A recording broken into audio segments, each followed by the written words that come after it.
Welcome back to ET Now's India Development Debate. You heard the Revenue Secretary and one of the key architects of GST, Hasmukh exclusively on ET Now.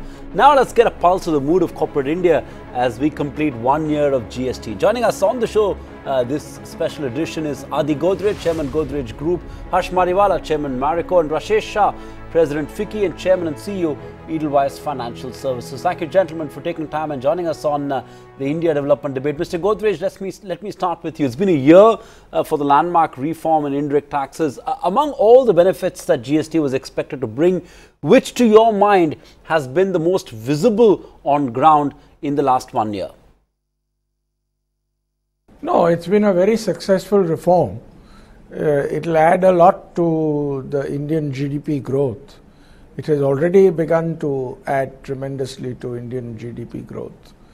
It has simplified indirect tax in India, and it has led to lower rates of taxes on many goods, and yet collections are increasing quarter by quarter.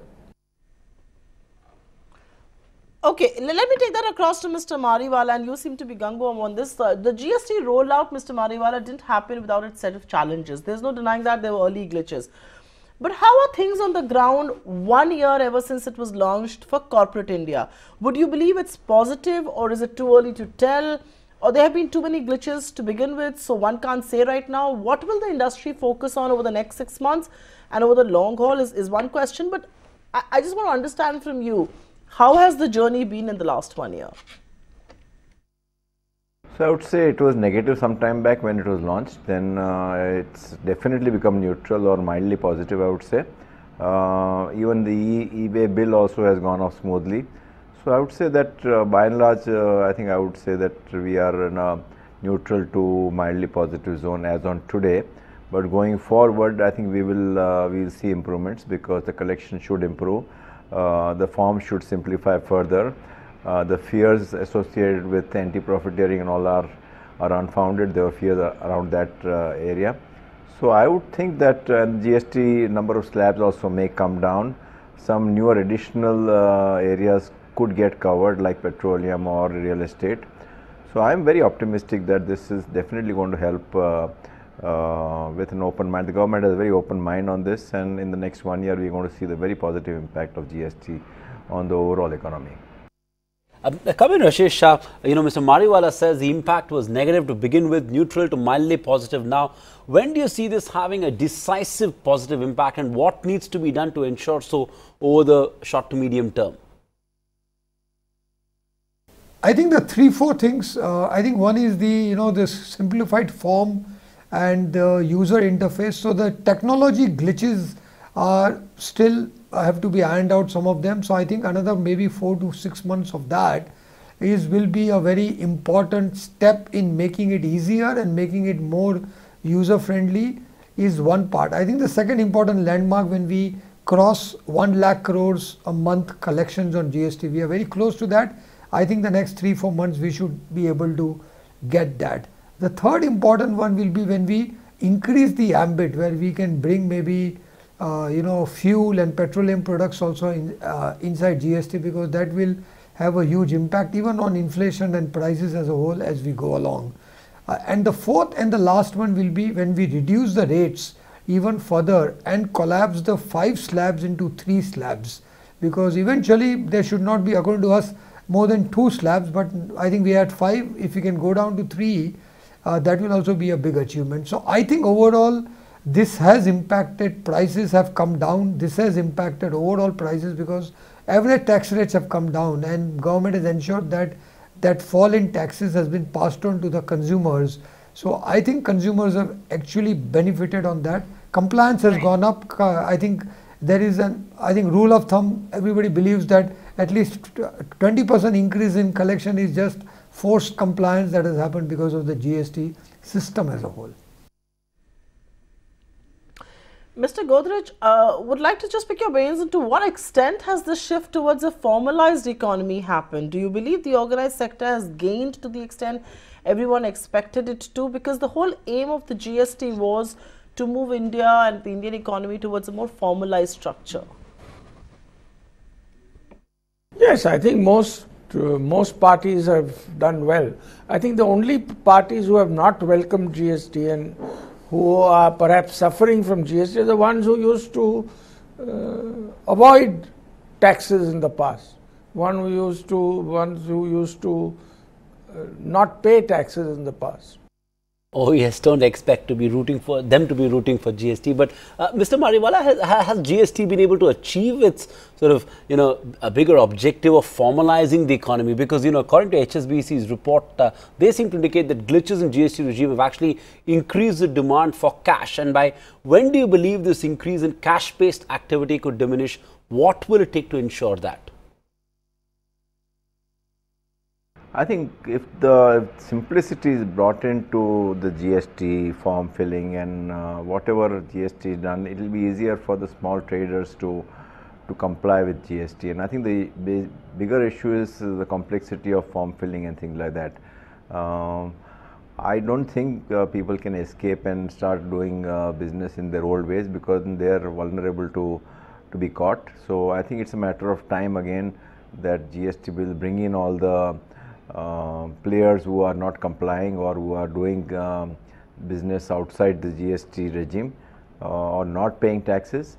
I think there's a fear that they will get caught. So it's a matter of time. I think it will get more and more organized, and I'm quite hopeful that this will happen.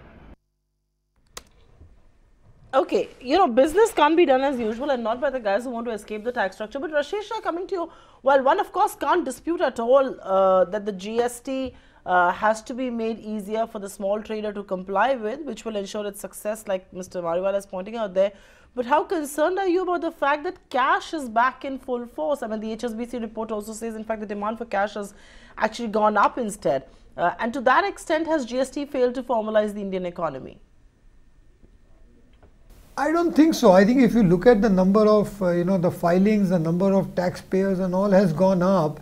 And I think as GST gets rolled out, as e-way bill and matching invoices and all happened, I think evasion will become harder and harder. And see, there will always be very small businesses which try to stay out of the net or which will do things without invoices and all. But slowly and steadily, that will either mean that those operators will not get scale or will get more and more marginalized. And if anybody wants to access bank credit, anybody wants to scale up, anybody wants to be a supplier to the larger companies, all this will increasingly have to be captured in the GST net. So I think the GST ecosystem, as it gets developed slowly and steadily, more and more people will realize that there is a cost and benefit of being inside the GST system. And we are finding, I mean, I met some of the SME entrepreneurs who have said, now we realize that now that our trading is more formalized, our access to credit has improved, or they are realizing that being in a formal structure may have some cost but also has a lot of benefits. Okay, being in the formal sector has costs but also benefits. That's your sort of sense from from the SME community. But Mr. Godrej, do you believe the sort of initial implementation issues that we saw, they've now been largely sorted, and that we are to some extent, the entire system is stabilized? Do you think there are still some areas that in a more granular manner that require government attention? Many of the issues have been attended to and sorted out. There are still a few issues, and we should try and reduce the rates on some of the higher taxed items, especially the 28% slab, because it will lead to consumer benefit and it will lead to higher consumption in India, which has many other benefits. No, it's an important point that you're making here, that rates need to be reduced. Let me take this across to Mr. Mariwala, and while I come to you on the question of rate reduction, I think it's important to put in numbers in perspective as well. March perhaps was the only month in which the GST collections topped 1 lakh crore, because barring that, from November to now, the collections have been in the range of 83 to 94,000 crore rupees. How concerned are you with that sort of tax collection, and do you believe it's issues of compliance, or is it rates that are too high? And also at this stage, what is the scope for rate reduction? Is there scope for further rate rationalization according to you? See, I think the plugging of certain loopholes through e-highway bill and things like that will definitely improve collections. So I am quite optimistic that collections will will go up. I don't think it's a matter of high rates, because the rates were arrived on the basis of what were the effective tax rate on a particular item prior to launch of GST. And on that basis, the government had finalized which product which will go into which slab. So I don't think it has much to do with rates. It's more to do with compliance and getting the unorganized sector into the ambit of GST. Comment on that, Rashesh, the point that Supriya was asking Mr. Mariwala on collections, what's your own sense? How concerned are you that we're not sort of consistently crossing that 1 lakh crore threshold, or hitting a run rate of 1 lakh crore plus? And do you believe it's issues of compliance that's hurting, or do you believe that rates are too high and that's the reason why we aren't crossing? I mean, what sort of scope do you believe there is for further rate rationalization? See, if I look at the April numbers also, I don't think they are bad as compared to what April has been on an average every year. So I think there are a lot of us who believe that actual tax collection, even based on estimate, is about 8 to 10% higher than what it should have been in April. So because usually April is about 7.5% of the annual tax collection. So if you base on that and extrapolate that, I think the collections are actually better, partly because of higher compliance, but partly because the underlying economy is also improving. Our nominal GDP growth rate is closer to 12.5, while the budgetary estimates were about 11.5. So the nominal economy is growing slightly faster, and the compliance is also slightly better. I think compliance will improve and get better and better as we go along. It's okay. Right, Mr. Godrej, comment on that. Is that the area that you'd like the government to focus on? Look at rationalization of rates. Is that the one thing that you believe needs to be fixed from here on? Yeah, except for a few very luxury products or sin goods, I would say most things should shift out of 28% and get into 18%. And I would also suggest that in future we do not put any items into the higher tax brackets unless they are very luxury items. So obviously a very high-end car will need a different rate than a low-end car or a scooter, for example. So that sort of distinction will be important. Also, GST has led to a lot of improvement in logistics, etc., saving a lot of costs, and I think that will benefit the economy tremendously. All right, so rate rationalization is something that's on everybody's bucket list of sorts. But Rashesh, I think we want to spend some more time talking about compliance as well. It's been a big sore point for the industry. The GST Council in its last meeting tried to bring in some respite, deciding to bring one return form. It was decided that the current system of filing summary and final returns will continue for 6 months. There was a big furore over invoice matching as well, and it has been suspended for 6 months. But sections of industry now say that matching concept of purchase and sales invoices will help them in the long term, will help them save from disputes and penalties.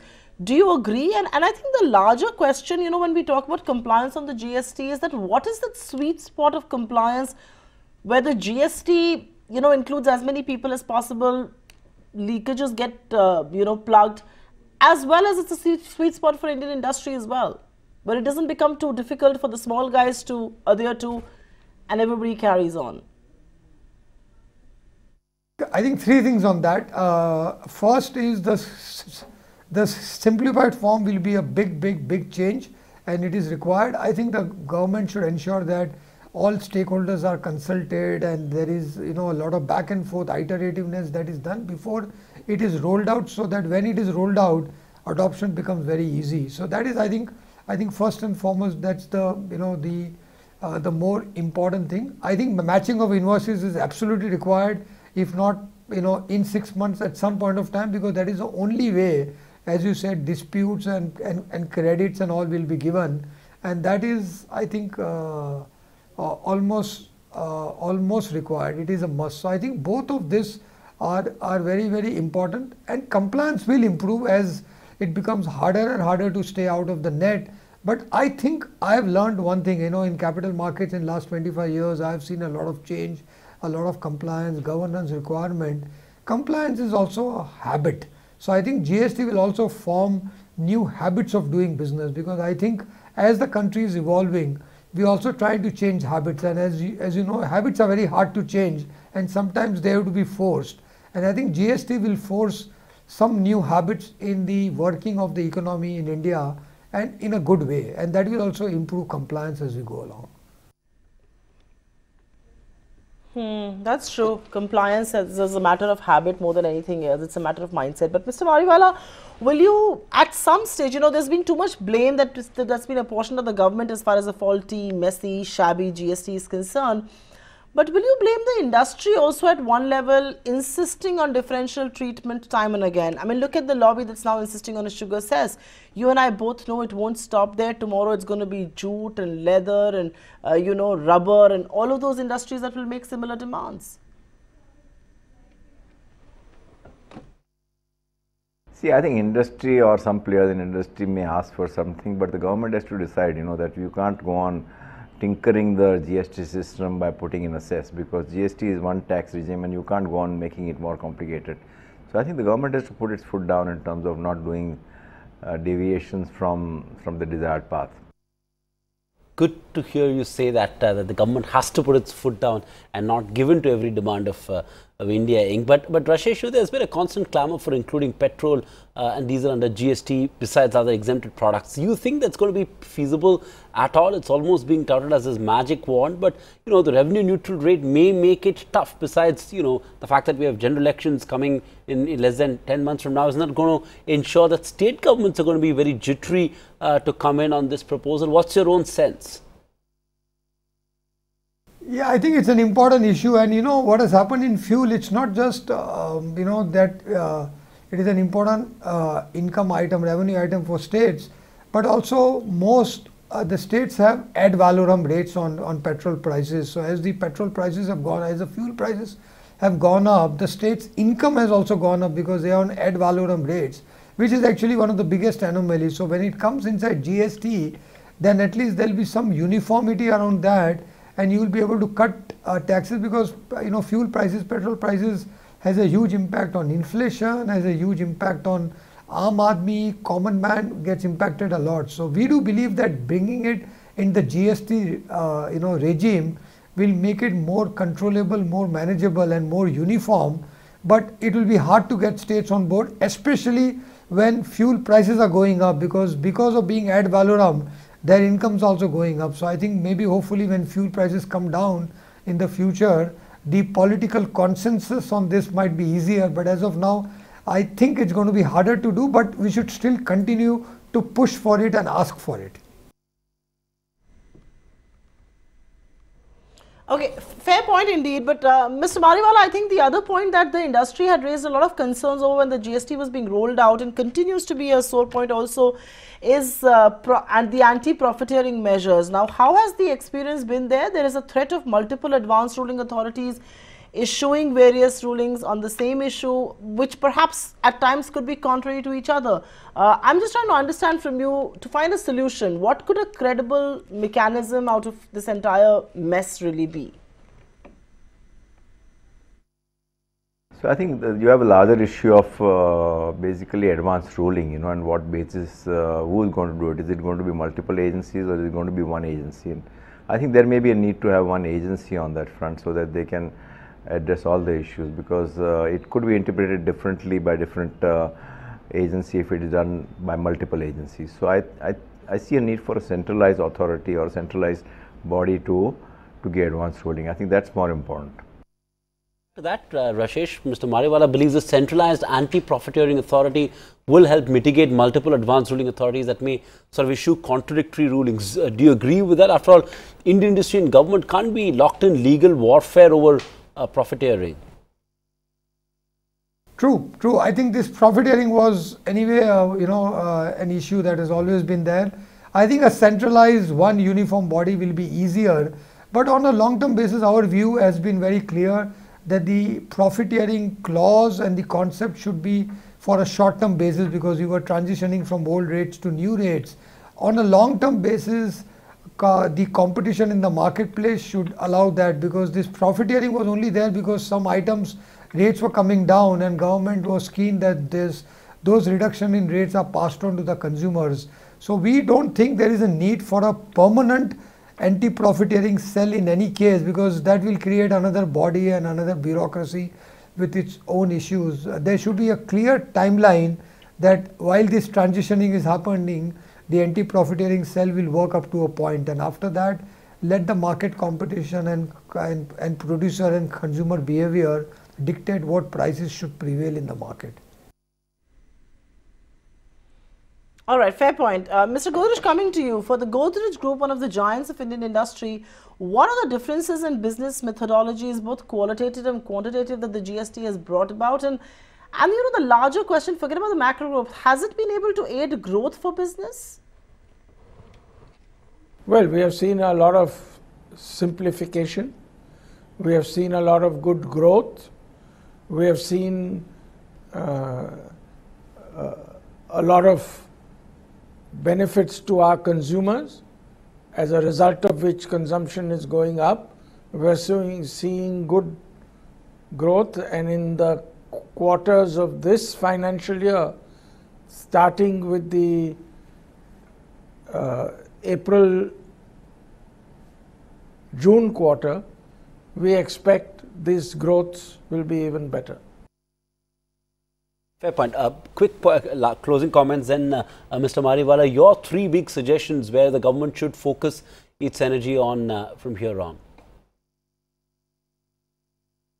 I think first is simplify, whichever way it can simplify, including simplify refunds. Number 2 is ensure that some other additional items which are not included in GST are brought in. And number 3, maybe reduce the number of rates. Currently there are 5%, 12, 18, 28 plus surcharge on some of them.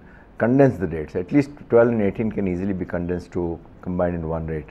So reduce the number of rates by at least 1 or 2. I can't see a situation where there will be one GST rate. I don't think that will happen in the near future in India, because otherwise the poor will be subsidizing rich. The basic items will be subsidizing the luxuries. Fair point indeed. Let me just quickly take a last word to Rashesh Shah. And Rashesh, GST was supposed to add 2 percentage points to our country's GDP. That has still not happened, and that was the most ideal GST, where everything was going to be included under that. But what sort of economic value addition do you believe GST can still do, and where do you believe the government should be focusing its energy and efforts on for some of that value accretion to happen? I think I don't know how this 2% concept had come about, but I think a lot of us believe that it can add about 1% to the GDP growth rate. And by the way, 1% GDP growth rate by one tax reform is a big achievement in any case. We should not underestimate that. I think 2% was an overestimate, but after GST has come in, the GDP has improved. But very hard to do any attribution analysis. But I do believe that a 100 basis point increase in GST, when all things have stabilized and refund issues and technology issues have been ironed out, maybe some rates have come down, some slabs have got rationalized. When we get to that steady state, maybe over the next 2-3 years, we will be able to analyze and say that this much has got added to the efficiency of the economy, which is maybe equal to another 1% to the GDP growth rate. But I think overall GST is a GDP enhancing. How much exactly it is done, anyway it's too early to say, but on a long-term basis, maybe there will be enough analysis that is available that 100 basis point is a good target to aim for. All right, on that note, completely out of time on this edition of the India Development Debate. Can't thank this wonderful panel joining us with their take on the GST and its first anniversary and what it has meant in the last 1 year. Thank you very much, gentlemen, for being with us. The GST is marking its first anniversary. It was supposed to be India's most ambitious tax reform. I don't think anybody thought it would have happened without the glitches that it did. There are 2 ways to look at the GST rollout. Was the government sensitive and attentive and kept responding as the reform evolved, or were these knee-jerk reactions? I think time will tell over the next 6 to 8 months what value addition does the GST do to our overall economic growth, and that will perhaps be the best judge of this ambitious tax reform. But 365 days after embarking on India's biggest tax reform, frankly, there's only one way to look at it, and that is as a glass half full. Thanks for being with us on this edition of India Development Debate. Keep it with ET Now.